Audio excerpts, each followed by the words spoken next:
La fin de vie. Et si on osait changer les termes? Et si on disait oui à l'ouverture du cœur en étant connecté à notre belle lumière intérieure? Et si cette étape de vie, on la nommait la passerelle? Je m'appelle Souda Singh. Dans mon podcast, j'aborderai plusieurs sujets, dont les soins palliatifs, la mort, les deuils, la quête de sens, avec tous les défis que ça comporte. Et aussi la vie, la spiritualité, la magie des miracles, la beauté de l'amour et les célébrations. Et tout ça, enrichi d'expériences humaines inspirantes, racontées par mes invités Starlight. Alors c'est avec le cœur rempli d'amour que je vous invite à vivre un moment de douceur, de bienveillance et qui regorge d'étincelles. Pour toi, pour nous. Bienvenue dans mon podcast La Passerelle.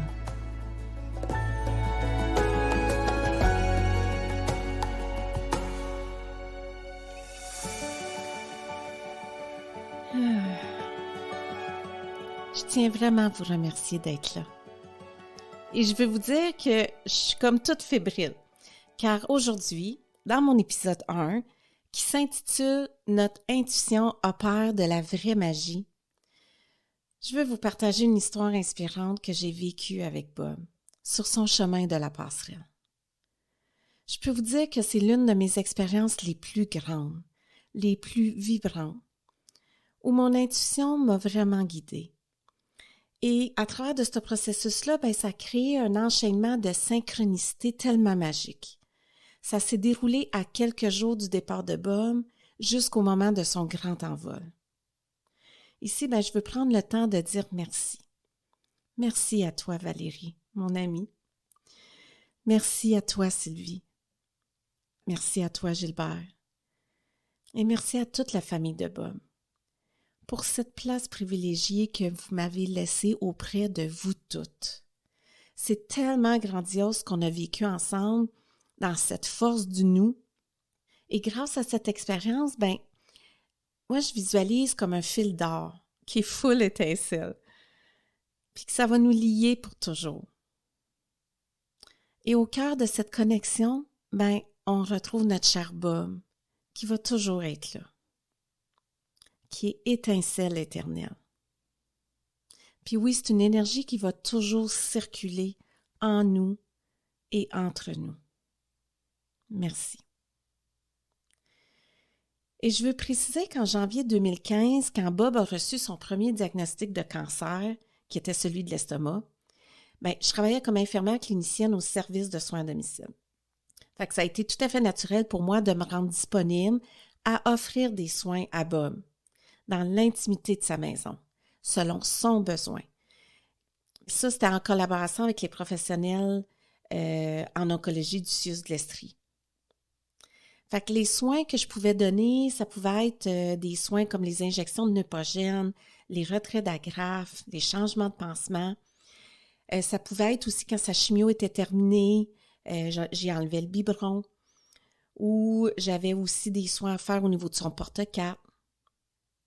À travers de tous ces soins-là, il y a eu aussi tous ces moments-là, ces beaux moments-là, si riches, là, où ce qu'on a discuté ensemble, où ce qu'on a pleuré, on a ri, où ce qu'on a aussi vécu des silences ensemble, puis ces silences-là, pour vrai, là, ils étaient vraiment wow.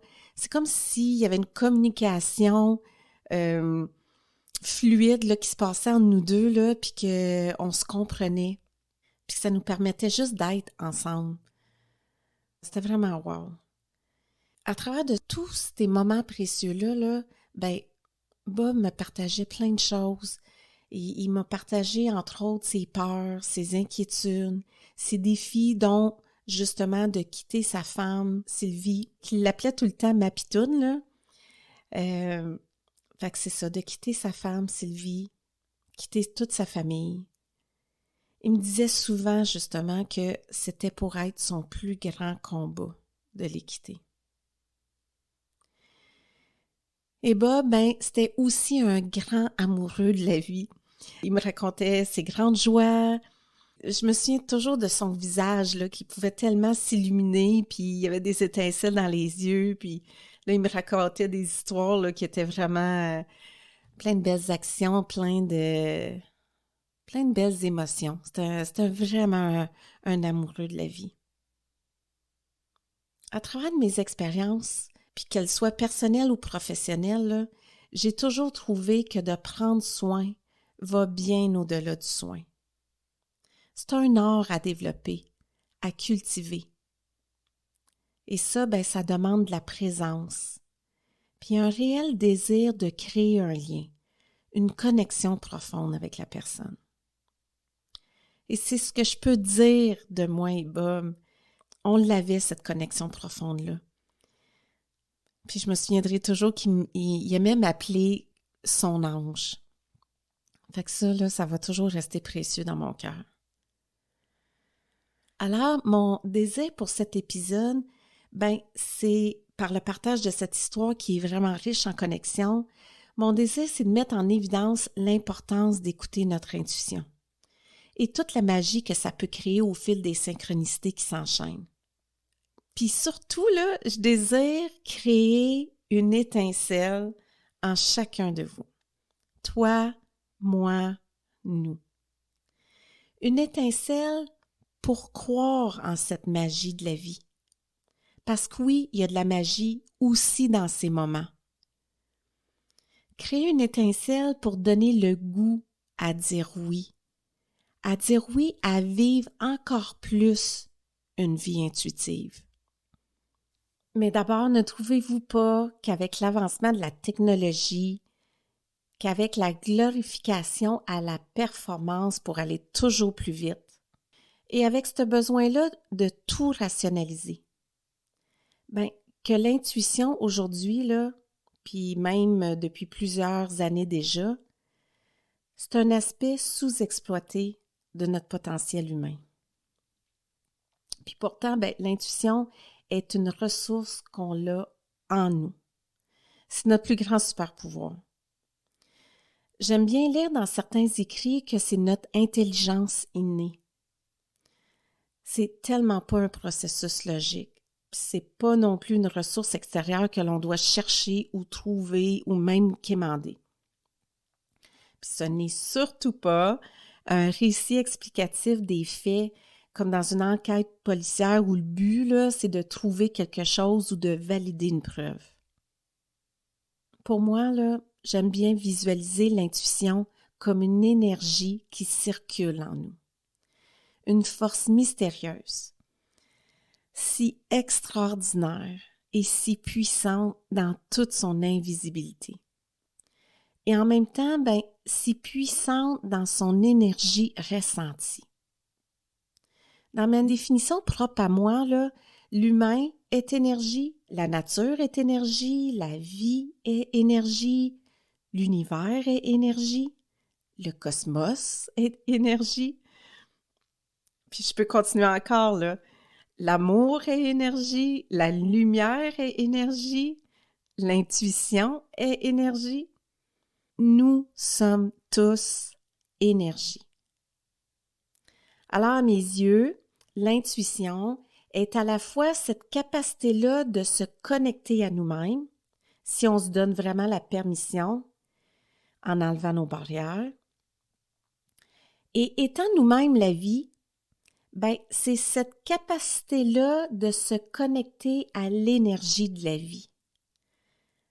Fait que tout est interconnecté, tout est accessible.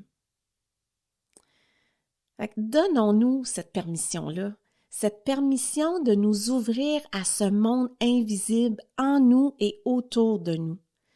Donnons-nous cette permission de comprendre tout notre potentiel qui réside en chacun de nous et autour de nous. La beauté à travers ce processus-là, c'est qu'il y a encore cette opportunité-là de se sentir vivant, présent, conscient. Oh que oui! Vivant, présent, conscient. Donc, qu'on la nomme notre petite voix intérieure ou notre petite voix intuitive ou notre voix de sagesse, ou même encore, il y en a qui la nomment notre voix de connaissance, peu importe. L'intuition, notre intuition, c'est une richesse précieuse comme énergie en nous et en communion avec cette force mystérieuse qui est plus grande que tout. Elle est prête à être utilisée pour nous guider. Elle est là. Nous guider dans nos choix, dans nos petites et grandes décisions. Nous guider à nous connaître davantage, à créer une vie qui est parfaite pour nous et connectée à notre sens profond à la vie. Notre intuition est là pour nous guider à nous aligner et à gagner en clarté. Nous guider dans notre direction à prendre. Nous guider pour discerner ce qui résonne en nous, ce qui est vrai pour nous, et ça, dans un espace d'amour, de lumière. Fait que notre intuition, c'est vraiment une clé essentielle pour cultiver notre guidance intérieure. Une clé essentielle pour ouvrir notre voie à vivre une vie plus intuitive. Et c'est pourquoi je désire vous amener à explorer, en étant connecté à votre cœur, comment créer une relation profonde avec votre propre intuition. Puis là, venez vous exprimer sur ma chaîne YouTube ou ma page Facebook Sudocine La Passerelle. Venez vous exprimer sur ce que l'intuition signifie pour toi, de la place qu'elle a dans ta vie et même à travers de tes expériences personnelles. Car comme je dis souvent, si par le partage de nos histoires, ça peut nous inspirer à dire oui à vivre encore plus une vie intuitive. Puis juste pour faire le lien avec mon programme d'accompagnement en ligne, La Passerelle, de 8 modules, dont le module 6, qui est reconnexion avec ma spiritualité, l'intuition est au cœur de ce module-là. Puis c'est là que je vais présenter, puis que je vais aller plus en profondeur là, au niveau des pépites d'étincelles pour être connecté à notre intuition. Fait que pour l'instant, vous pouvez m'écrire pour vous inscrire à ma liste d'attente. Il y a plusieurs pépites d'étincelles qui peuvent aider à développer une relation profonde avec notre intuition. Il y a l'ouverture, il y a l'état de tranquillité, où ce que rien ne bouge. Il y a l'état de liberté, il y a l'écoute, il y a la connexion, il y a de croire aussi, de croire. Il y a le concept aussi du flow, surrender. Mais dans l'épisode d'aujourd'hui, j'ai vraiment choisi de vous partager la pépite d'étincelle, créer de l'espace. Créer de l'espace. Je l'adore, cette pépite d'étincelle-là. Puis là, pour ceux qui me connaissent, quand je ressens ce besoin-là, puis ce désir-là de créer de l'espace, une des choses que je fais, là, c'est que je lève mes bras dans les airs. Puis c'est ça, il y a vraiment quelque chose qui se passe à ce moment-là. Je peux aussi prendre le temps de mettre une main ou mes 2 mains sur mon cœur. Et là, j'inspire. Et j'expire.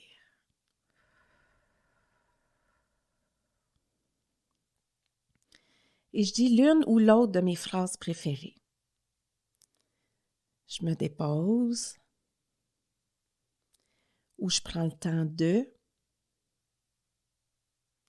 ou même je prends le temps de me déposer. J'inspire, j'expire.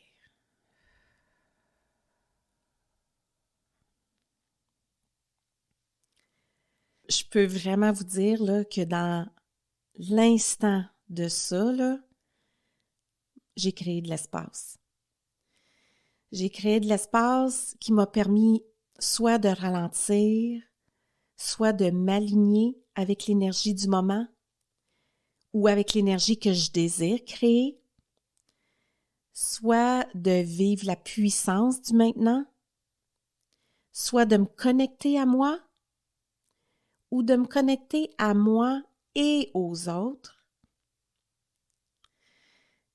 Puis c'est ça, cette posture-là du corps et de ma voix, ben je sens vraiment, là, je le sens, ça crée de l'espace. Il y a d'autres façons aussi de créer de l'espace. Donc, créer un espace physique qui est spécial, qui favorise la connexion intérieure. Là, je vous donne l'exemple, moi, dans ma maison. J'ai 2 endroits physiques où j'ai vraiment pris soin de créer un espace magique, lumineux, qui est vraiment empreint de beauté puis de finesse. J'adore ces 2 lieux-là. Mon studio de travail, que j'appelle aussi mon studio de création, parce que c'est là que je fais mes enregistrements de podcasts, que je fais mon écriture, et j'ai ma salle de méditation, que j'appelle mon sanctuaire de rêve.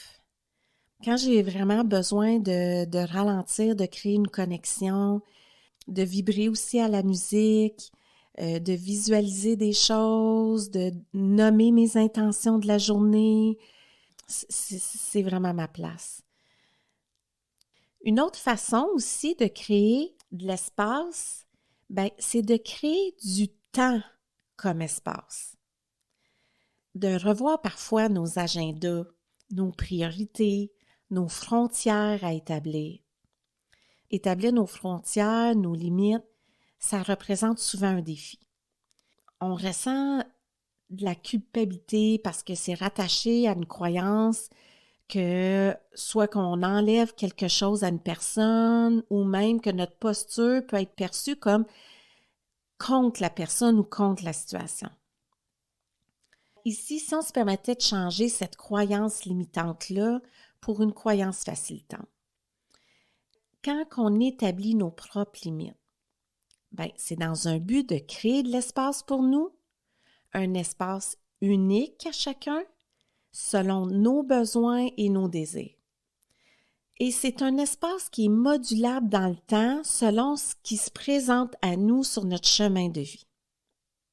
Si on apprenait aussi à créer de l'espace dans notre tête et à ralentir, de prendre le temps en toute conscience. Ici aussi, on a cette croyance que de prendre le temps est un luxe. Et si prendre le temps nous alignait à être présent, vivant, conscient. Et j'aimerais terminer avec l'importance de créer de l'espace dans notre royaume intérieur. Un espace seul avec nous-mêmes, à être, à ressentir, à vivre dans la beauté et la puissance de ce silence à l'intérieur de nous. Je poursuis avec l'histoire de Bob, puis de toute cette magie qui va avoir opéré quand j'ai décidé d'écouter mon intuition. L'histoire va commencer dans le fond que Bob était aux soins palliatifs à l'Hôtel Dieu. Bob il était en attente de savoir s'il pouvait recevoir l'aide médicale à mourir. Chaque instant était précieux avec lui.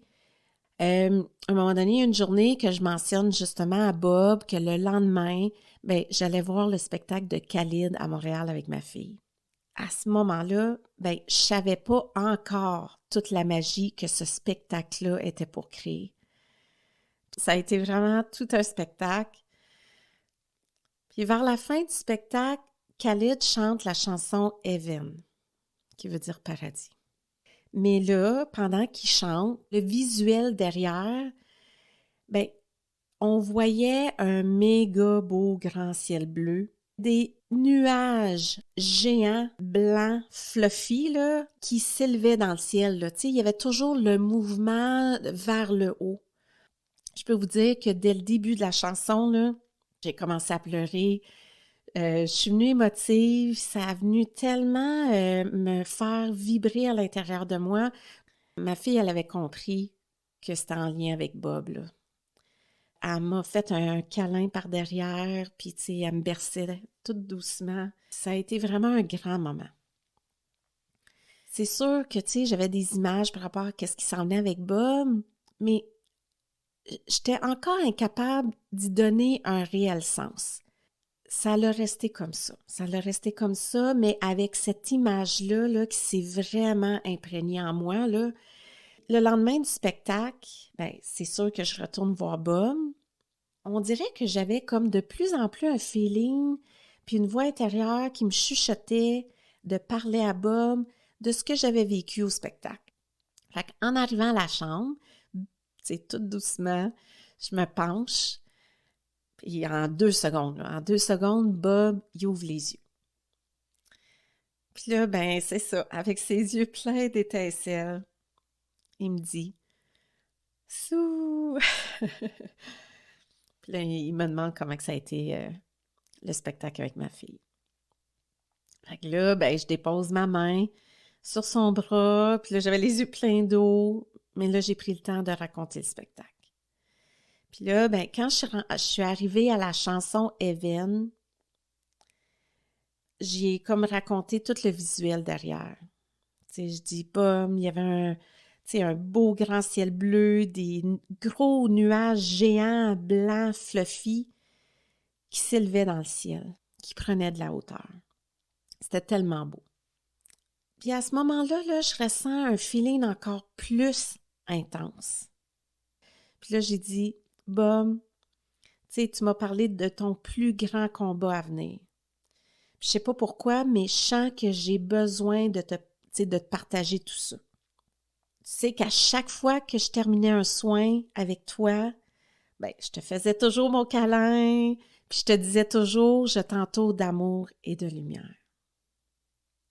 Mais là, j'ai envie de t'ajouter un autre mot, de la légèreté. Tu vas le sentir au temps venu, quand tu vas être prêt pour prendre cet envol-là, ben, laisse-toi t'élever avec les nuages dans ce ciel bleu-là, en toute légèreté, pour gagner en hauteur. Je me souviens encore des traits à Bob qui se sont adoucis, puis j'ai vu son visage s'illuminer, puis ses yeux, là, je savais que ça l'avait touché, puis qu'il y avait quelque chose qui s'était passé en lui à ce moment-là, là.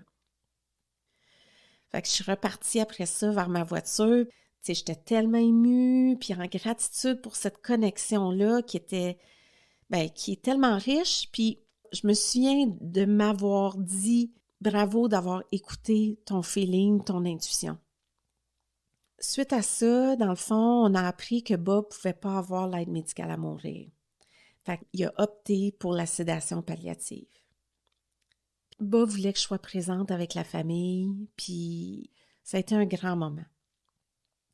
Mais après quelques heures, je me suis comme éclipsée pour laisser la famille entre eux, puis leur donner leur espace. J'avais juste dit à Valérie, ben appelle-moi s'il y a quelque chose, moi je reste disponible, là. Ça a été au lendemain. Mon amie m'a appelée, puis là, elle me disait que Bob, ça allait vraiment pas bien, malgré la sédation palliative. Fait que je me suis rendue tout de suite à l'hôpital, puis dans le fond, j'ai juste réalisé en arrivant qu'il était en agitation de fin de vie. Fait que j'ai pris le temps de le flatter au visage, là, j'ai chuchoté à l'oreille. Bob, souviens-toi qu'on en a parlé de ton plus grand combat, puis que tout est OK. Laisse-toi aller, tu sais. Quelques minutes plus tard, là, je me suis assise sur le lit, je lui flattais le bras, puis je parlais aussi avec sa fille Amélie qui était assise dans le fauteuil juste à côté. Là, c'est là que je me suis mis à raconter ce que j'avais dit à son père quelques jours avant. Bob, pour ton plus grand combat à venir, je te souhaite de la légèreté. Au temps venu, quand tu te sentiras prêt pour prendre ton envol, laisse-toi t'élever avec les nuages dans le beau ciel bleu en toute légèreté. Quelques instants plus tard, moi puis Amélie, on a réalisé que la respiration à Bob, elle s'apaisait. Amélie vient me rejoindre sur le lit, puis moi, j'ai juste continué de répéter les mots à Bob parce que j'ai eu ce feeling-là que, OK, ça lui fait du bien d'entendre ça. Laisse-toi aller en toute légèreté avec les nuages qui s'élèvent, en toute légèreté avec les nuages. Sa respiration s'apaisait de plus en plus. Il a juste ouvert ses yeux vers la fenêtre. Puis là, il a eu son dernier soupir. Fait que ça a été vraiment touchant, émouvant de vivre ce moment-là. Voir justement comment ça a eu de l'impact, ces mots-là aussi, pour Bob.